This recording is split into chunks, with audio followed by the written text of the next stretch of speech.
Oh, man. This goes in right here. And then the bacon. Oh. Okay, but not yet, man. We gotta go finish our meat. All right, we'll be back to see you in a second. Okay, don't worry, I'm coming back. Yeah, okay. I'm DJ BBQ, and I've teamed up with Ardbeg, Scottish whiskey makers extraordinaire, committed to those smoky, peaty flavors, the same flavors I'm committed to when I'm cooking up live fire barbecue.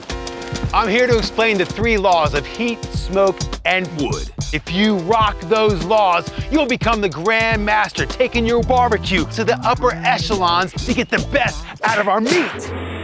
Today, we're cooking primal, right in the coals. Ardbeg's 10-year-old classic smoky, peaty flavors are gonna cut through the fat, adding to the flavor of the steak. Oh my gosh. We have got this beautiful beef fillet, which I'm gonna braid. By braiding it, we create more surface area. That way we shorten the cooking time. So we start from the outside and we bring it into the middle, just like I have braided my sister's hair.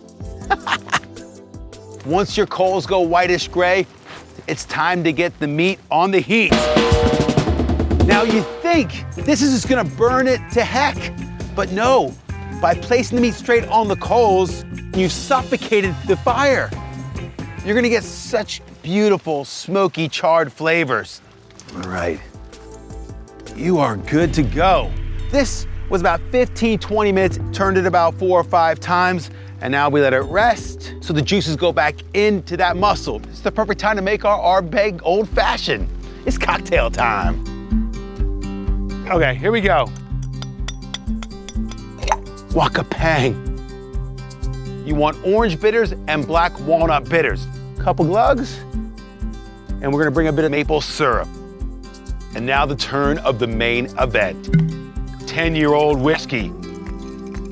Now I've gotta scorch some rosemary and then, woo-wee, streaky bacon. It's all about smells and flavors and taste and balance, and that's what makes this old-fashioned so ding-dong-dang awesome. There we go. Oh my gosh. Oh. I think I've just died and gone to heaven. Not quite yet. Oh, where have you been all my life? That complements the steak perfectly. It's like the right balance of smoky flavors. Doesn't get better. Check out my other smoke sessions. Oh yeah.